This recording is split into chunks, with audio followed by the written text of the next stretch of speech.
예. 저기 간단히 자기 소속 소개 좀 해주시고요. 지금 어느 선생님께 질문하는지 먼저 밝혀주실까요? 네, 안녕하세요. 저는 김형렬이라고 하고요.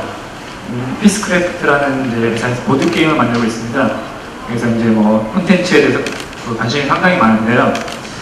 일단 제가 이제 질문 드릴 분은 이제 주호민 작가님입니다.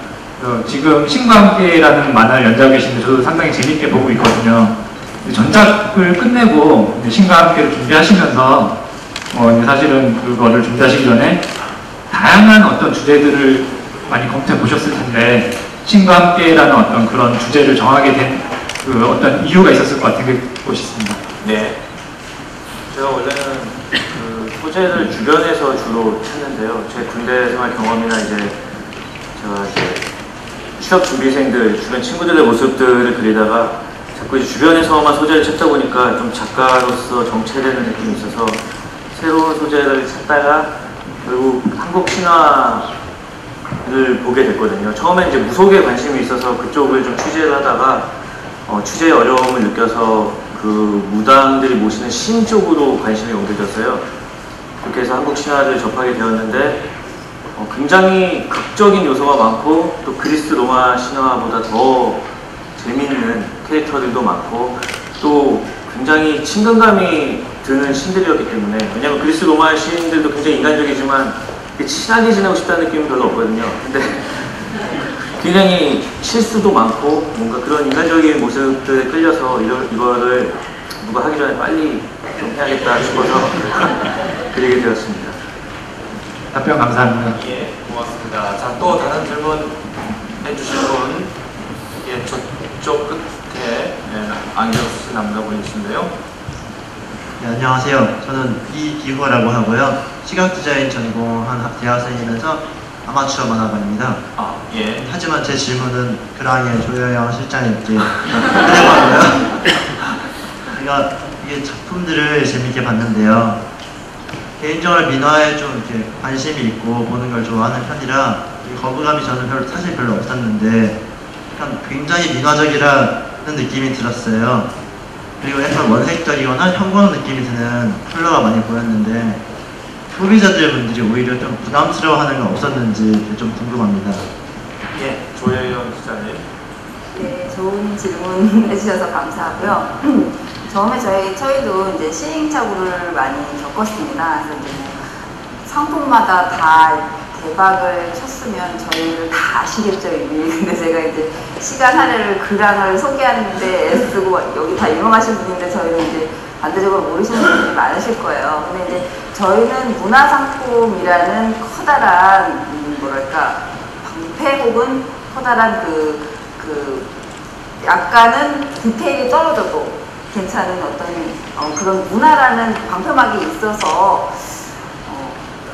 외국인이 볼 때 오히려 더 호기심을 갖는 부분이 컸어요. 그런데 중국 쪽은 이제 워낙 자기네들이 워낙 우수한 문화고 또 민화를 깊게 한국 전통 채색가를 깊게 들어가면 중국 영향을 받은 거죠. 그래서 우리의 민화에 대한 감동이 이제 서양 쪽보다는 덜 해요. 그래서 이제 서양 사람들은 우리 자신이 유치하는 색깔도 그들은 굉장히 이렇게도 생각 쓸 수 있어? 라고 받아들이는 경우가 있고, 오히려 우리가 우리 색을 촌스러워 부끄러워 색동적으로 어떻게 입어 하는데 색동을 또 좋아하고, 또 가셨지만 이상봉 선생님 그 한글도 우리 너무 문화라는 거는 너무 가까이 있어서 인식을 못하는 게 문화지 않습니까? 그런데 우리가 만약에 해외 가서 그들이 먹는 빵도 더 맛있어 보이고 왠지 더 멋져 보이고 같듯이 우리 젓가락질 하는 것도 더 멋있어 보일 수도 있는 거고, 우리가 촌스럽게 생각하는 것도 그들은 더 좋게 생각할 수 있거든요. 그래서 처음에 고민을 하다가 우리 색을 제대로 그냥 보여주자 하고 좀 더 강압이 아까 말씀하신 형광색이라든지 황금색을 말씀하신 거는 저희가 오방색이 기본으로 해서 이제 그림을 그리는데요. 그 젊은 분들이 보기에는 정말 오방되게 촌스러운 색깔일 수 있어요. 근데 그게 깊게 들어가면 음과 양이고 또 동양의 철학이 담긴 색인데 오히려 서양인들이 그걸 그 뜻을 더 받아들이고, 그래서 저희는 용기를 갖고 더 과감히 쓰고 있습니다. 감사합니다. 네, 고맙습니다. 예, 가운데 손을 드신 분이 계신데요. 최 선생님하고요. 그 다음에 이동훈 선생님께 질문을 드리겠습니다.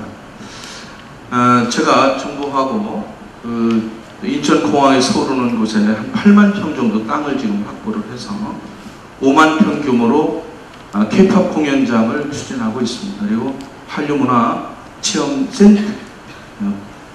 체험관을 만들려고 합니다. K-POP 공연장이나 아니면 한류문화 체험관을 한 3만 평 정도로 만들 때 건축의 형태는 어떻게 되면 좋을지, 디질로그 같은 것을 반영해서 어떻게 하면 좋을지에 대해서 질문을 드리고 싶고요.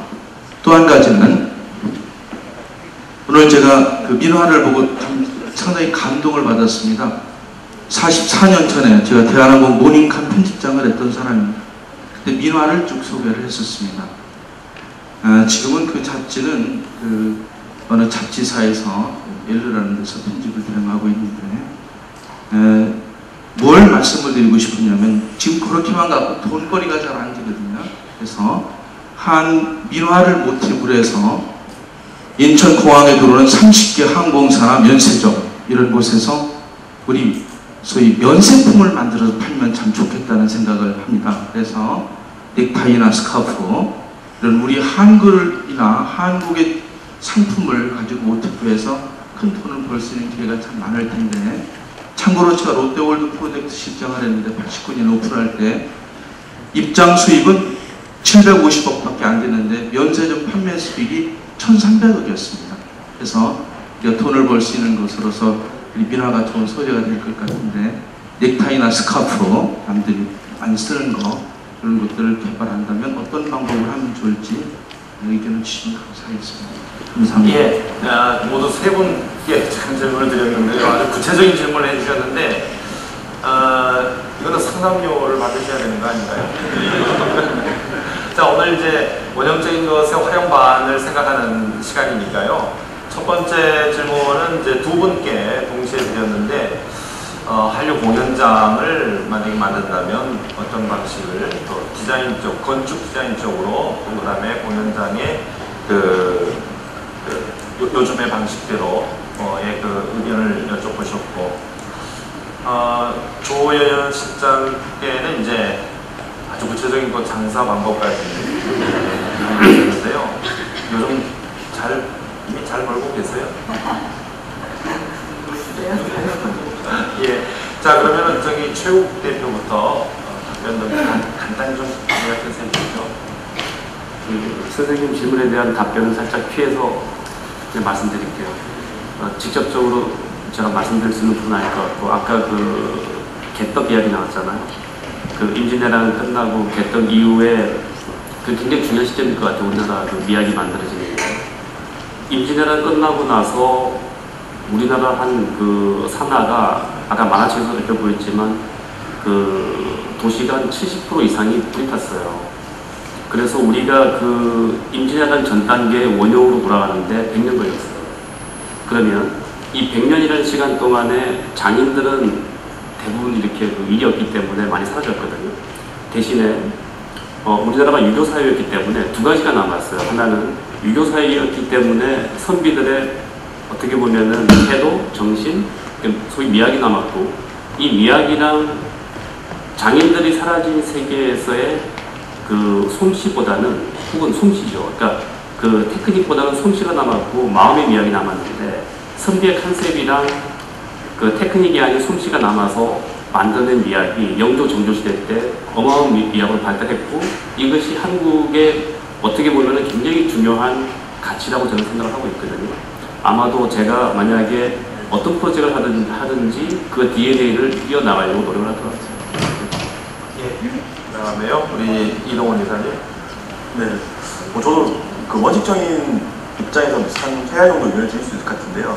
일단은 저도 사실 K-POP을 소재로 한 부분을 고민을 하고 있는데, 그게 단순하게 이제 디지털이 아날로그가 중요한 게 아니라 결국 어떤 그 공간을 방문하는 사람들의 다양한 경험을 충족시킬 수 있는 복합 공간으로 사실은 가는 게 맞을 것 같고요. 두 번째는 그 영국에 보면 브리티시 뮤직 익스피리언스라는 영국 음악을 소재로 한 어떤 그런 공간들이 3,000평 공간이 있습니다. 근데 실제로 이제 거기가 보면 디지털 기술을 활용해서 단순하게 관람객들이 그냥 모니터에 있는 어떤 그 스타들이 그 영상과 춤을 보는 것들이 아니라 실제 그들이 참여하게 만드는 어떤 그런 것들이 하나의 글로벌 트렌드 같고요. 세 번째는 그 그래미 뮤지엄에 가보면 실제로 제일 중요한 거는 이게 일회성 방문이 아니라 지속적 방문을 하려면 결국 운영 프로그램이 되게 중요할 것 같습니다. 그래서 다양한 운영 프로그램들이 제공이 돼서 그 단순한 일회성의 어떤 관광 코스가 아니라 실제로 음악 관련해서 정말로 많은 사람들이 올 수 있는 그런 형태의 공간이 되어야 될까 생각하고 있습니다. 네, 고맙습니다. 조 실장님은 어떠신가요? 면세점에 들어가고 싶지 않은 생각은 아니죠? 저희가 이제 공항에 입점은 돼 있는데요. 저희 자체 상표로 입점이 돼 있는 게 아니고 문화재 보호재단에서 운영하고 있는 그 공항에 이제 입국을 하고 비행기로 입국하고 보면은 그 체험하는 데가 있어요. 이제 전통문화 체험하는데 거기에 이제 저희 상품이 들어가 있는데요. 아까 말씀 너무 그 정말 매출이 거기가 이제 저희한테는 커다란 부분을 갖고 있는 건 사실입니다. 그래서 근데 저희는 이제 기념품이라는 의미보다는 아까 넥타이도 말씀하셨고 스카프도 말씀하셨는데 스카프 매출이 좀 높습니다. 넥타이 제품은 아직 안 만들었는데요. 그 이유는 저희가 이제 기념품으로 사는 게 아니라 우리 미나를 정말로 두르고 다녀서 그 자체가 그 사람이 우리를 광고해 주는 거지 않습니까? 그래서 넥타이를 하려면 남자들이 미나라는 이미지를 이렇게 화끈하게 된 걸 과연 몇이나 메고 다닐까라는 고민을 하기에 아직 좀 더 막 하지 말고 정말로 남자들이 할 수 있는 넥타이를 한번 연구해보자 해갖고 지금 계속 연구를 하고 있습니다. 너무 감사하고요. 그래서 더 발전하는 그랑이 되겠습니다. 감사합니다. 예, 고맙습니다. 자.